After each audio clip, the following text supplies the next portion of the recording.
Hi guys! Magandang umaga! Welcome back po dito sa Gandara SRU channel for showbiz update. Ang tatalakayin nga natin ngayon at pag-uusapan mga kakimpaw ay pumapatungkol nga dito sa anniversary ni Kim and Paolo Avellino mga kakipi, kung saan mainit na pinag-uusapan to sa social media kasi nga naman po kahapon special day ng Kimpaw. Pero bago tayo magsimula guys, sa mga hindi pa po nakaka-subscribe sa ating channel, pakiclick lang po tayo ng ating subscribe button at notification bell na nandyan sa baba para mag-i-updated po kayo at ma-notify tuwing may bago tayong chika at balita hinggil sa Kimpaw. Maraming salamat! And ngayon naman, dumako po tayo sa pagbabasa ng ilang komento na napili natin mga kakimpaw mula sa ating mga subscribers na nakatutok araw-araw sa ating pong mga balita bilang pasasalamat at para pag-usapan na rin ang kanilang mga opinion tungkol sa mga previous updates. So narito nga ang comment na napili natin basahin for today. Shout out po kay na Miss Anida Morales at Miss Norma Dayag. Sabi nila rito, good morning po, Ma'am Gandara. Sana dito sa Pilipinas ikasal ang Kimpaw. Uy, asa kasala na naman tayo ngayon. Kasi pag sa ibang lugar, may divorce. Kung mahal ni Pao si Kimi, dito sila magpakasal sa Pilipinas. Kasi walang divorce, salamat po. Uy, bakit? Kasal pinag-uusapan, pero bakit may diborsyo? Para saan pa ang pagpapakasal kung divorce lang din naman ang nasa isip? Sabi naman dito ni Miss Norma Daya, good AM Gandara. Maybe this will be the happiest moment if we will see Kimi marching down the aisle. So, talaga excited na sila.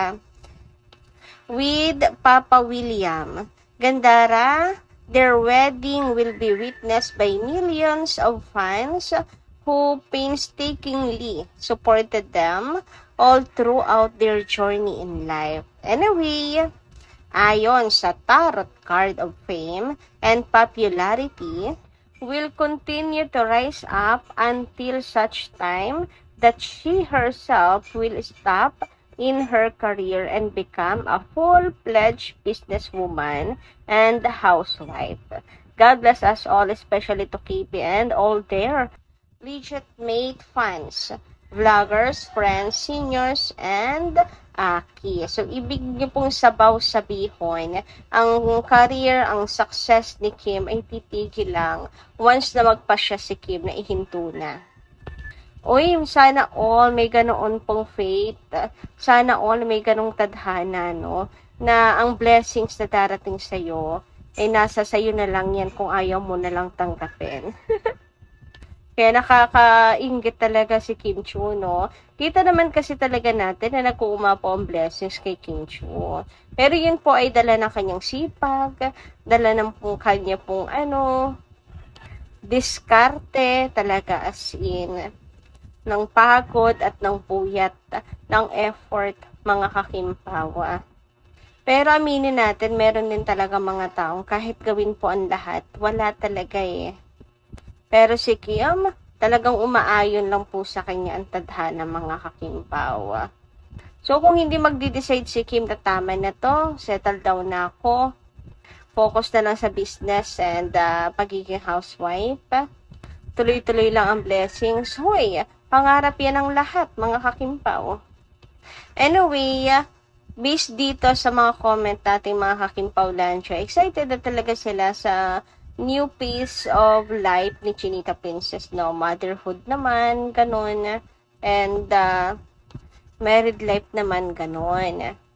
Pero tawa talaga ako dun sa sa iniisip agad yung divorce. Dahil sa akin na Kim and Paolo naman po yan kung saan nila gustong magpakasal, mga kakimpaw. Pero one thing is for sure, ang dream wedding po ni Kim Chiu ay church wedding. So ayan ha, Paolo Avellino, alam mo na. Uy, grabehan. Anyway, dumako naman nga tayo dito sa SDA Awards, mga kakimpaw, kung saan panalo nga po si Paolo Avellino bilang Outstanding Asian Star sa Seoul International Drama Awards 2026.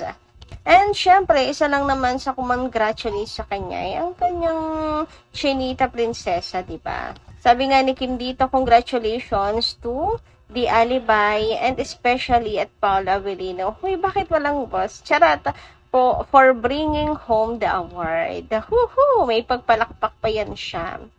This just proves that wala tayong sinusukuang laban. Ay, may laman yon mga kakimpaw. Tayo, no? May tayo. Fighting. Asha. I love you all so much. Para kanina I love you, Kim. I love you all daw. Sayang naman. Bakit may all so much pa? Pwede naman sabihin, this proves that wala tayong sinusuko ang laban. Pau, I love you. Ay, ang ganda kong ganon. Thank you for always being my best support system. Hashtag KCG, hashtag Kimers, hashtag Kimpao. So, para po yan sa lahat ng fans ni Kim Chu. Sayang talaga, akala ko ay para kay Pau na yung message. Hindi pala. Para pala sa mga fans yung I love you. Charata. Anyway, totoo naman ang sinabi ni Kim, no? Na patunay lamang po yan na wala tayong sinusuko ang laban, mga Kimpaw. Pero inyo yun, na kaya nating ipanalo si Paula Avellino. Pagsisikap ng mga fans. Grabe, ang tindi rin. Kinabahan tayo kay Anne noon, di ba mga kakimpaw? Pero, napatunayan po natin na pagtulong-tulong tayo mga kakimpaw, di isa ang layunin, kaya natin mga kakimpaw, ipanalo ang laban. And sana katulad din po ito ng MMFF 2026 ni Kim and Paula Avellino if ever po na mapasama na yan sa official entry. Na sana kayanin din po natin number 1 sa takilya ang movie ng Kim Pao. Baka naman para talaga pong remarkable ang first ever na MMFF ni Kim and Paula Avellino. Pagtulungan din po natin na kaya nga natin dito sa STA. Bakit di natin kayang gawin dito sa MMFF, di ba? Or ba't hindi natin gawin din dito sa MMFF? Ipon challenge na mga kakimpaw. Anyway, sabi pa dito mga kakimpaw, voting is over.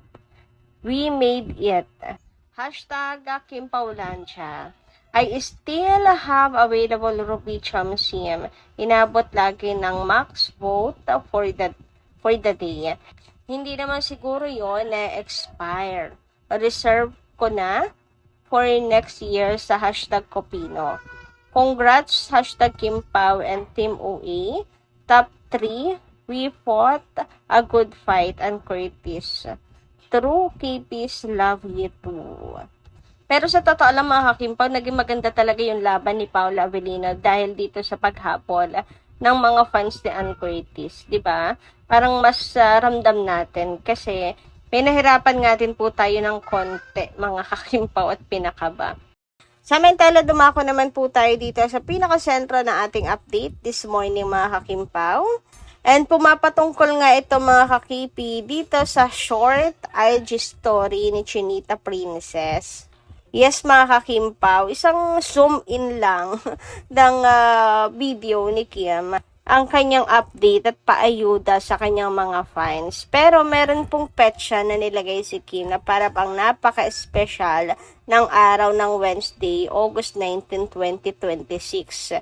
And dahil 19 nga, nanlaki ang mata ng Kim Pauladyos kasi may naalala sila tungkol sa 19 na it is a special day talaga indeed ng Kim Pao. Kaya siguro ganyan, di umano, no, sa mga nababasa po natin, ang facial expression ni Kim, may pagdilat talaga si Kim na para bang meron pong sinasabi sa mga fans, sa para bang getting ready na si Kim sa kanilang date di umano, anniversary date nila di umano ni Paula Avellino. Hoy, grabe naman ngayon siya.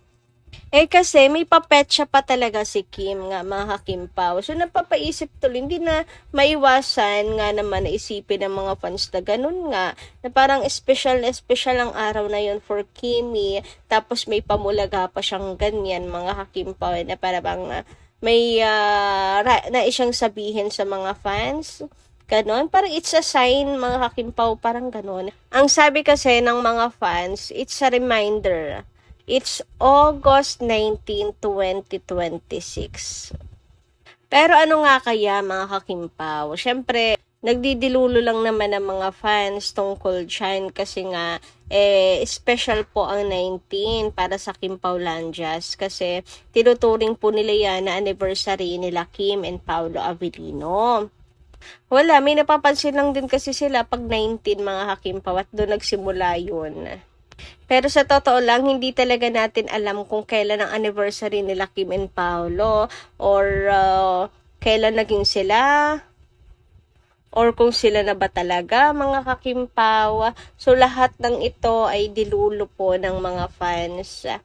Pero dahil sa lakas ng paniniwala at pagiging kampante kay Kim and Paolo Avellino. Anyway, so ano nga kaya mga kakimpaw ang meron at bakit si Kimi ay may paganyan, may pa-pet siya pa sa kanyang post at parang may pahiwatig sa mga fans kasi binabasa nila yung facial expression ni Kim. Ayan no, kaya naman na tumatalon sa sobrang tuwa talaga at kilig ang Kim Paulandias dahil sa paayuda at update na yan ni Chinita Princess. So kayo ba guys, anong inyong masisay tungkol dito? Anong palagay nyo? Pinapahiwatig nga ba ni Chinita Princess na may lakad or may date sila ni Paolo Avellino kaya getting ready siya dyan mga kakimpaw? Or baka over lang talaga tayo sa pagdilulo mga kakimpaw? Pero alam nyo kahit ano naman po ang katotohanan wala namang problema yan mga kakipi Basta love natin si Kim and Paolo no matter what, may relasyon o wala mga kakimpaw. Kasi ang totoong fan mga kakipi ay susuportahan at ere-respeto ang kanilang idol sa kanilang mga desisyon sa buhay. So yun lang po muna ang ating update. Maraming salamat po sa inyong pakikinigan. Kita-kits po muli sa mga susunod natin chika. Maraming salamat at ingat po palagi.